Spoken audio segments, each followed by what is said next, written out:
ही समाज के गुरुवार जसनाथ जी महाराज भगवान शंकर के अवतार की कथा।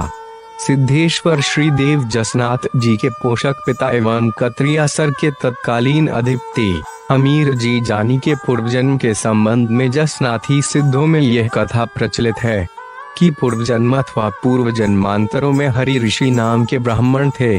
उन्होंने आशुतोष भगवान शिव की बड़ी कठोर तपस्या की, जिसके फलस्वरूप भगवान शिव ब्राह्मण के सामने प्रकट हो गए और अत्यंत प्रसन्न भाव से हरि ऋषि को अपना मनोवांछित वर मांगने को कहा।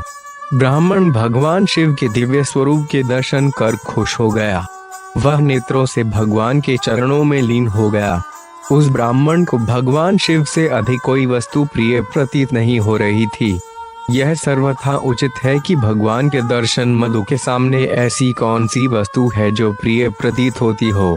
ब्राह्मण ने थोड़ा प्रकृतस्थ होने के बाद भगवान शिव से निवेदन किया कि हे भगवान, आप मुझ पर इतने कृपालु है कि आपने मुझ किंचन को भी अपनी दिव्य छवि के दर्शन दिए।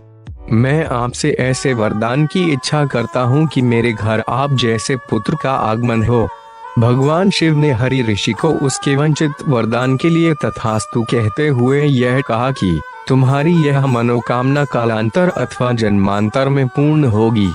कालांतर में वही हरि ऋषि ब्राह्मण कत्रियासर में हमीर जी जानी हुए।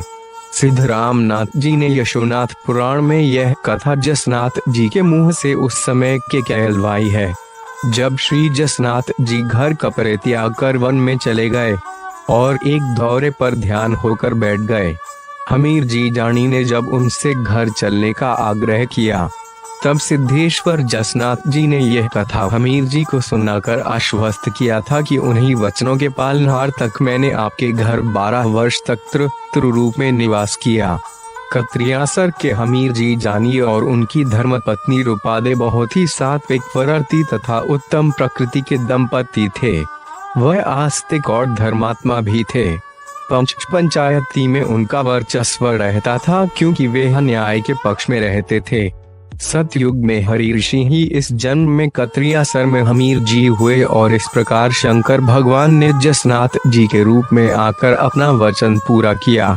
अगर आपको हमारा यह वीडियो पसंद आया है तो वे आप इसे अपने परिचितों को शेयर जरूर करें, ताकि वह भी जान सके कि सिद्धेश्वर श्री जसनाथ जी महाराज भगवान महादेव के अवतार थे।